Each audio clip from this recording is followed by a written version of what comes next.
Hey gamers, everybody out there, it's your buddy Work, the D&D Hobbyist, D&D Dad. This is a video log for the campaign for the Dungeons & Dragons 5th edition Tomb of Annihilation published campaign. I've been running it as the DM with several players. Right now I have 4 players. For this session I only had 2 players show up. So this is just going to be a little bit of a summary about that, maybe some thoughts, you just never know. So this is the September session. I caught you up on August last month. I'm trying to get in with the September. I'm only a couple of days after we played, so hopefully I can remember most of the details. We'll see how that goes. So we had Alicia and Connor. Alicia plays the Drow Circle of Stars druid Stima, and Connor plays the half-elf rogue thief Uriel. So both of them were here. They were also playing as NPCs, the abandoned cleric Beauregard, and well, I guess we had 2 other ones. We because the other 2 players weren't here. So we had Gabe's half-orc barbarian, and we had Nick's dragonborn sorcerer. So lots of NPCs at this point, because we also have still from the Mirror of Life Trapping, the mirror from the level that we did the stuff. They have the Lucana or whatever. She's a champion, a Cholton champion fighter. We have Doppelganger, who's pretending to be a human fighter, who we're calling Biff Brightblade. And there's also a Drow mage. So we have another spellcaster. So, and there's a Cholton merchant. He dies pretty quickly, so I didn't really have to deal with him too much. So that's a lot. So we got 2 players and a large entourage, basically. So we're starting on the 4th layer, which is the level of horrors, Chamber of Horrors. So where we left off, we left with a cliffhanger. With Uriel and Stima in the room with the Terracotta Warriors. How did that work out? I mean, they're the only players that showed up. So that was good. We started, and Stima basically told Uriel, don't wait for her. And Uriel disengaged and dashed and ran over to the only rune that had conjuration magic, or only conjuration magic. And he teleported back to the rest of the party.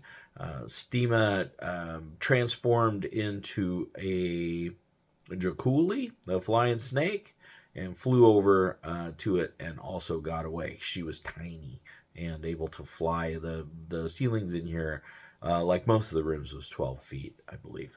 So, yeah, I was all ready for a huge battle with a ton of Terracotta Warriors, and that just didn't happen. So we pretty much started back in the hallway. Everybody's together.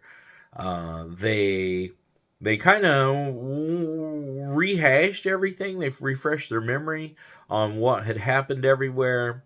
They took an inventory of the skeleton key heads that they had collected, the 10 beholder eyes. They had a collection of keys and treasures and stuff, and they all just they went through all the character sheets and just reminded themselves of all the things that they had and where they were, just in case they needed them. They also went through the maps that they had and were looking for areas that they hadn't discovered or that they hadn't gone through. They went back to the first floor and got that skeleton key head. They returned back to the 4th floor and went to the room that they had not done, the one with the painters and the throne. They went back in there. They didn't want to really mess with the room, but they found the secret door that led to Napaka's tomb. So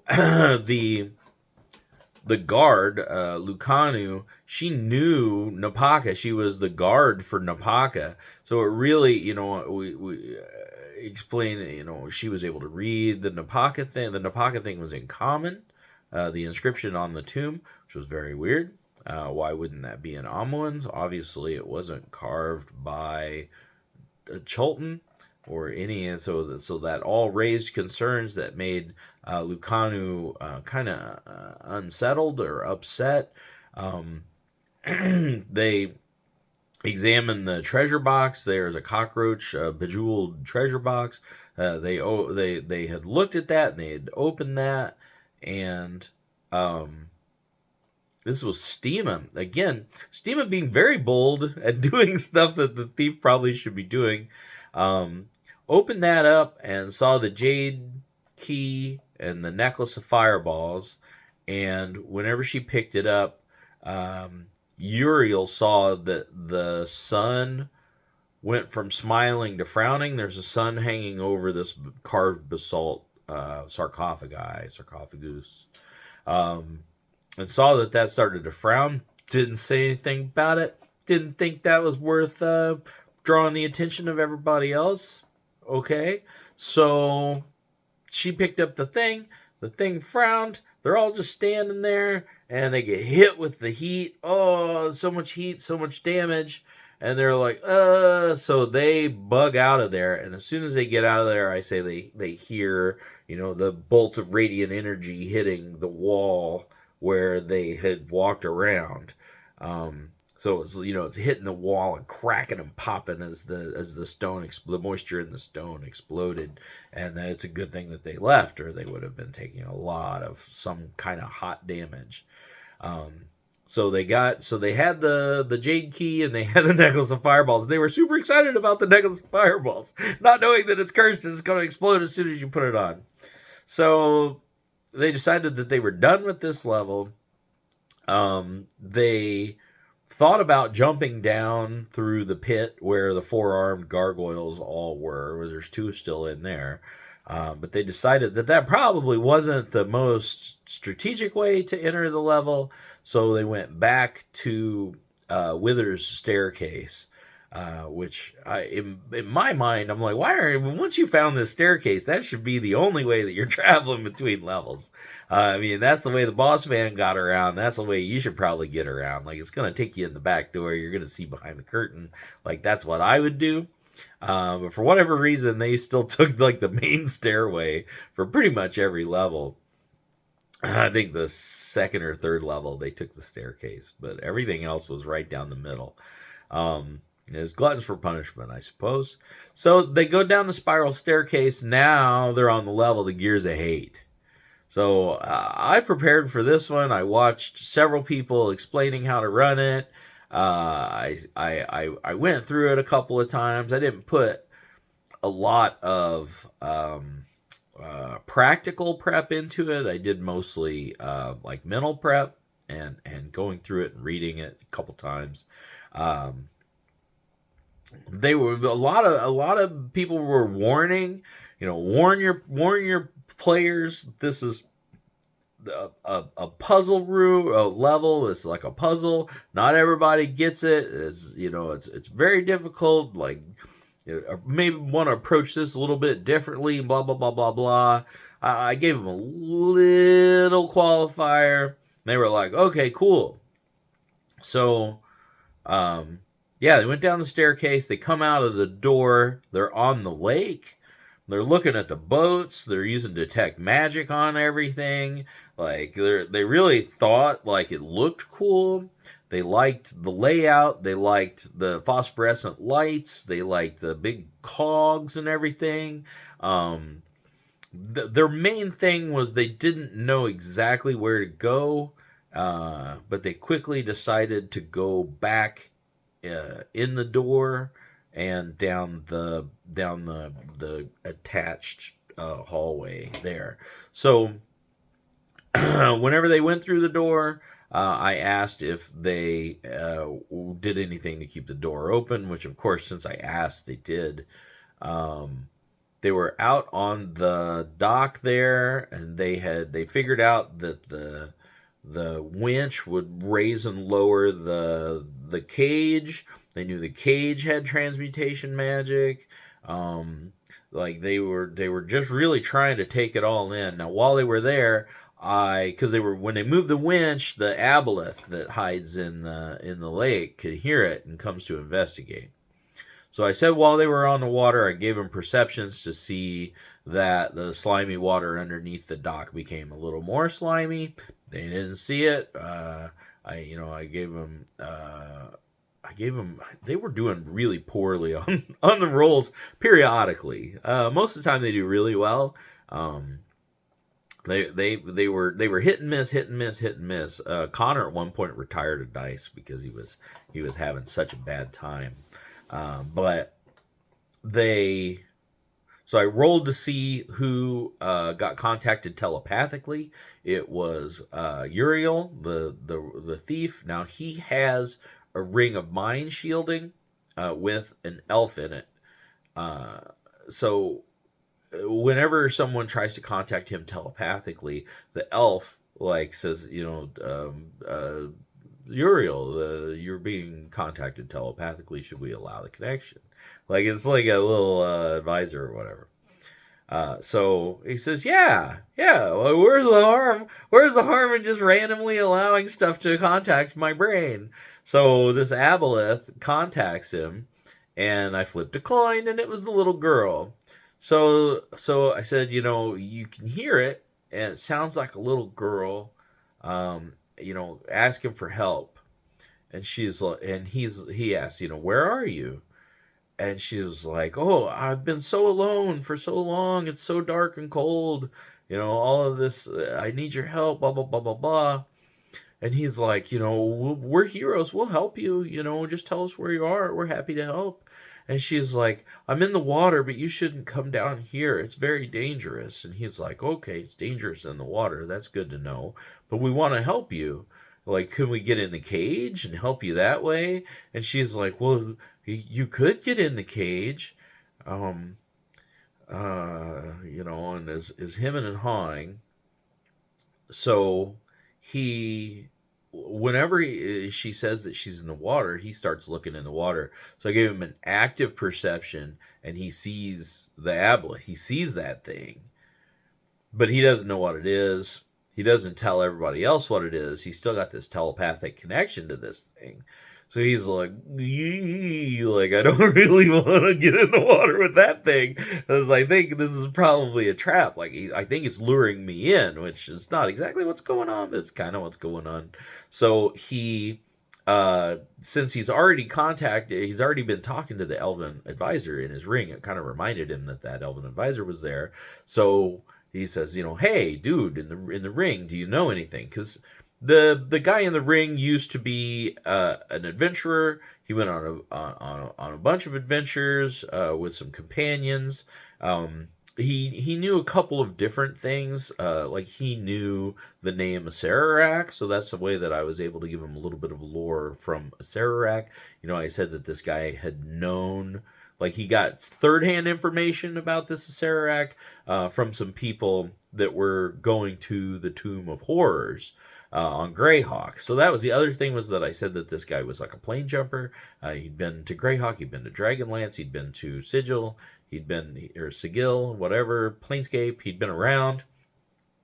So he had some information about things that no one in the party had information about. So he's like, hey, ring advisor, do you know anything about what this is?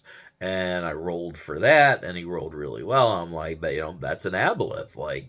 And he told him the whole deal with aboleths.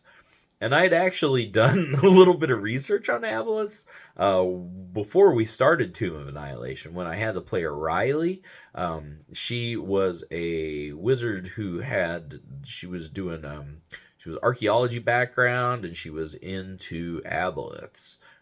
We had decided on aboleths. So, I was excited for her when she got to this point of the campaign to deal with this aboleth and talk to it and have a whole thing. She dropped out not long after starting, but I already had a lot of that research and prep done. So, the ring advisor was able to tell him a little bit. He decided, I'm going to break the telepathic link. So he broke the link. basically they went through the side passage, they went into the first gear of hate, they went into the second gear of hate, they went into the side passage, they got to the control room. They pretty quickly figured out the control room. They really didn't have any trouble with it. When did they lose? They lost the when they were leaving to go back in, since the connection had been broken. When they were leaving to go in, I said that the the aboleth grabbed the merchant and pulled him into the water, and they were like, "Oh no, we made the right call there." So that's where the merchant died. So yeah, back through the two cogs. Now they knew that they were cogs. I can see how it would be more confusing if they came down the main through the pit where the gargoyles lived. But they came down that spiral staircase, so they got to see the outside of the gears. So they knew that they were gears. So whenever they went to the inside of the gears, they were like, "Oh, okay. Each one of these rooms has two passageways out. Like I can kind of see what's going to happen here." So they went to the control room. They saw the configurations on the wall. They literally tried everything. It was Steema again. Steema's reaching in there, poking on her ear. Out of the way, Rogue. Let a druid do her job. So she's poking on everything, figuring everything out. They realized that they can turn the gears using that. She connected to the aboleth. Sorry. She connected to the aboleth and had the telecommunication, the telepathic link, and I had said that it was not the girl. I flipped the coin again. It was not the girl. It was the aboleth. Spoke to her with a voice of many. Was basically telling her to come back, come to the lake, and I'll help you destroy the soulmonger. Like it would immediately, like it said, whenever the aboleth gets a telepathic link with a person, it can tell their greatest desire. Everybody in the party, their greatest desire is to defeat the soulmonger and destroy the death curse. So that's why he immediately, I'll help you with that, Steema. It uses her name, it knows everybody, it knows he's got a telepathic link, and it's a evil, elder evil, nasty thing. So she didn't like talking to that, but they had decided, they ran a bunch of ooze into the room, and they did everything. They did basically everything on the control panel, figured out how it worked, realized that in order to get through the gears, they needed to separate the party. So I gave them the option. They could leave the mage in here. They didn't trust him. They could leave Biff Brightblade in here. They definitely didn't trust him. Like, they know he's not a member of the Company of the Golden Banner. And, like, they don't feel like they trust him. So I was like, well, you could leave Lacuna in here. She is the most trustworthy. Like, you trust her the most. She is also the most willing to sacrifice herself and just, like, stay here and die. Because she's, very disciplined. And, her queen's dead. She kind of doesn't have an objective in life anymore. So she's a little... she's experiencing some trauma as we go through this. So they said, no, Steema will stay here. And she's like, that's okay. I got all these other characters I can play. So we'll leave Steema in here. Sal can message to Steema. We can communicate with her, no problem. So everybody left. They went all the way through to the middle cog. They rotated it to the right configuration. Sorry, I don't know why I'm yawning. They went to the next one. Whenever they rotate the cogs, the shambling mounds come to life. They fought 3 shambling mounds. The shambling mounds beat the tar out of them. They really got them. Being resistant to fire, and as soon as they saw they were resistant to fire, they hit them with lightning, which healed them. They were not happy about that. They were focusing fire as best as they could, and eventually they got them all taken down. it was a battle, and the just the shambling mounds are they have a lot of hit points, and they hit hard, and they engulf. So they engulfed Sal. It was a really good fight. So they went from there into the last room. The last room had the wardrobes. So all the rooms are shaped like pentagons. Each side had a wardrobe on it. They knew that they needed to. They came in through one door. The door out is a adamantine portcullis. They knew that they could not break the adamantine. They needed to do something to raise the portcullis. There were 5 gems over it. There were 5 wardrobes, blah, blah, blah, blah, blah. So here we go. So they looked at all of the pictures on the wardrobes. They decided to go for the one that seemed the least menacing. I forget which one that was. They opened it up. Oh, the Modron, the gear is the clock. So they opened that. And at one point we had a problem because it was like the doors, they wanted to open the doors and close the doors. I said, okay, here's the deal. When you open it, the doors disappear and it's just a portal, right? It doesn't really look like a wardrobe anymore. It looks like a portal. It looks like it's like a rectangle in reality. And that rectangle doesn't have any depth. So you can see behind it, right? The wardrobe's gone. Whenever you open it, it just becomes this rectangle cut out of reality. And you can look behind it, you can do all of these things, but you can't get into it because there's like a wall of force. It's like bow, bow, bow, right? Whenever they opened it, this Modron came out. They tried to communicate with the Modron. Modron didn't want to talk to him. He said, it kept repeating its motions.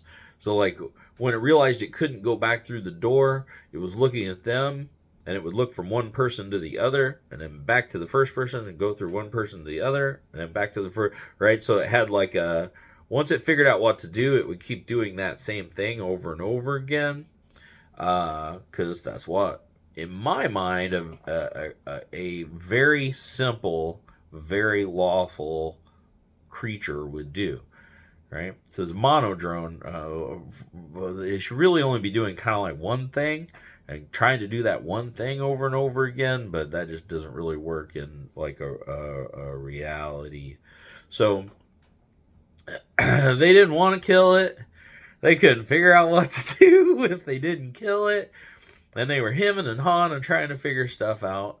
And I gave them a Arcana or a Religion roll. Surprisingly, Uriel was the one. He got a great roll on it. I said, well, the one thing from the extra dimensional, from the outsiders that you fought so far, is that these are sort of immortal beings. So whenever you kill them on the prime material plane, they go back to their plane of origin, and they'll reform there. There may be restrictions. They may lose power. They may not be able to return to the prime material plane for X amount of time. But outsiders are not like we are. They're not creatures with a soul that go to heaven, etc. Like, they're not from the prime material plane. They're like basically angels of the various planes. So this is like an angel from the plane of law, and this is a low ranking angel or devil or whatever, but it's from the plane of law. And they kind of chewed on that for a little bit, and they're like, okay, so we can kill this guy. And they were like, sorry, buddy. And they just ganked him. Of course, he just disappeared. He went back home. The door disappeared. Whenever the door disappeared, the gem over it lit up. And they're like, okay, here's what we got to do. So then they went in ascending order of difficulty, or what they perceived to be the ascending order of difficulty. So the next one they fought were the orcs. They had a pretty good fight with the orcs, but they mowed them down. I think they hit them with a fireball, which really tore them up bad. So they took out the orcs, and then they took out, I think it was the will-o-wisps. And the will-o-wisps were not difficult for them at all. I don't know if I prefer to play will-o-wisps in their habitat, where they can pull you into traps and stuff like that, and use maneuverability to their benefit, right? They can fly, they can disappear. In this room, they couldn't do jack, so they basically got owned. The next thing they did was, the Mezzaloths. I'm skipping something. No, I'm not. The Mezzaloths. So they brought out the Mezzaloths, and, again, there's enough people. They kind of had 2 or 3 people per Mezzaloth. They focus fire, so they just tore them down. I guess the one weird thing that he cast darkness. Or no, what did he do? He did some kind of move. He cast they killed the one. So in the first round they attacked the Mezzaloths. In the second round, they were going to try to get crafty and strategic, and the first one died because again they focused fire. So the second one he cast something and tried to get away, or he tried to do something, and they immediately, that was his whole action. So then he was stuck. So they just pummeled the second one down. Now, when they returned back to their home plane, they dropped their tridents, and it said the tridents count as magical items. So I gave the tridents to the 2 fighters that didn't have magical items, because with fighting the different things, they were getting damage reduction. So they were like, "Hey, we're gonna take these tridents." So Biff and Napaka now have counting as magic tridents. They're just D6 tridents. They're not magic, but they count as magic for damage reduction resistance. So that was kind of good. Then they went to the last one. So the last one was a Bone Devil, and the Bone Devil was nasty. Did he kill? Somebody killed the Drow Wizard. Maybe it was the Bone Devil. Ripped him up. So the Drow Wizard died, and they were able to defeat the Bone Devil. He was kind of nasty. At one point, they also went to the Stone Juggernaut room. And in the Stone Juggernaut room, they looked behind the curtain and saw the statue with the 3 arms and the 1 arm on the floor. And they were like, I read the inscription. They didn't really know what to do. They went up towards, excuse me again. They went up towards where the Stone Juggernaut is hidden in behind the secret door. They didn't look. They didn't really, I try to give him an active perception because he is so good at finding everything. He didn't look. He was like, well, that's weird. He didn't see the key, which they have the jade key for, the keyhole. So they were like, we'll come back to this room if we're stuck. So they didn't really do a whole lot in there. So after they finished the wardrobe room, they went into the very next room, and I described it to them. I forget what it was now. I described it to them. They looked at it. They were like, it's starting to get a little bit late, so let's call it there. It's not as fun with only 2 players. Even if they're 2 players, they get along really well and are great problem solvers and are having a fun time. Connor and Alicia hanging in there. I'm going to double back with Gabe and Nick and make sure they know exactly when the next session is and get they're going to be here. Because again, maybe 2 sessions, maybe 1 session if we go super late before the end of this thing. They're very close. They basically finished the Gears of Hate. The next level is the last level. The next level is the Hags and the room and the Atrophal, whatever it is, the devil baby, the soulmonger. So we're getting down to it. It's been a fun adventure, fun campaign. Even if I'm not that great at the dungeon crawl aspect of it, I did try. What's his name? Zach Brashear or whatever. He had a thing. He had a video, and I love it because it's animated, and I love animation. But he had a video about things you can do to help keep your group together, things you can do, like, well, things that good DMs do and things that, whatever. So, um, the one was snacks, and we have expressly gone without snacks, just because I timed it. I timed the game on Sundays. We go from 2 to 7. So the idea was you would have lunch and you would come over, and then later on you would go to dinner afterwards. Um, we haven't really, it was like bring your own snacks, but we're not gonna have a whole lot of snacks. So today I went ahead and got snacks. So I had carrots and dip, and I had some Doritos. Yeah, Doritos, and I also had some chocolate covered pretzels. Like I kind of did the gamut there. I did like the healthy, I did the sugary, I did the crunchy, stereotypical gamer fuel. Tried to do that. They both appreciated that. That would have been a whole lot better if I had 4 people. So I have 4 people since Dayton left. So right up until the game, as far as I know, everybody's coming. And then the day of the game or the day before the game, that's when they're like, "Oh, actually." So the one was out of town and was coming back and didn't know when they were coming back because they weren't the ride. But if they got back early enough, they would come over because they wanted to play. Blah blah blah blah blah. The other one just kind of went radio silent. So I don't know what's going on with him. I'm gonna have to reconnect with him. Maybe he's just not in Discord enough. So I'll have to reach back out to him through Reddit and hope that he opens Reddit. I don't have like a good hard line of communication to him. So that's my fault. I probably should have taken a little bit more care with that. So we'll see how that goes. Next month is October. Again, they are finishing up the Gears of Hate level 5. They'll be going down to level 6.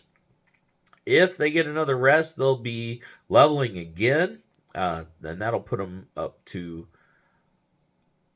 11. So right now everybody's 10 and Bo is 11 because of the deck of many things. If they rest again, that'll take them up to 11. I don't know if I'm going to let them rest again. I don't know if they're going to try to rest again because they know how difficult it was last time. I guess we will just have to see. But that's pretty much everything here. It went well. It was fun. We got a lot done. Yeah. I don't know. Hit me up with any questions, like, subscribe, all of that stuff. I really appreciate the likes just so I know you were there. I appreciate the views. I have a playlist out there. You can always, watch the entire progression. It's been going for over a year now. Yeah, that's all I got. Again, I'm Work. I go under D&D Hobbyist. I love D&D. It's a great hobby. If you have any questions, if you want to talk to me, I'm here. Just reach out. I check that stuff periodically. And yeah, game on.